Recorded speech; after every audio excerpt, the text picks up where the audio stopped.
O meu show é eu, minha história, e as pessoas naturalmente vão se identificando. Eu não respondo, mas aí Eu lembro uma vez que me chamaram pra fazer um evento, e era pro dia do estagiário, eles queriam fazer um evento pros estagiários, numa empresa. Falei, ó, me dá uma lista de coisas, de problema que os estagiários têm no dia a dia pra eu poder brincar.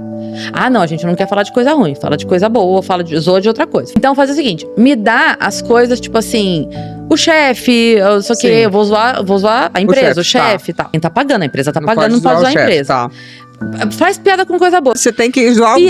Piada é pra zoar, E não como tem faz? como. Esse evento não aconteceu, obviamente. Porque não podia zoar ninguém. Mas No meu show, eu, minha história, e as pessoas naturalmente vão se identificando. Então eu falo de mim. Entendi, então você se zoa. Eu me zoo. Então você não zoa mais nenhum tipo de... Tenta evitar. Não, zoo situações pelas quais eu passei. Situações.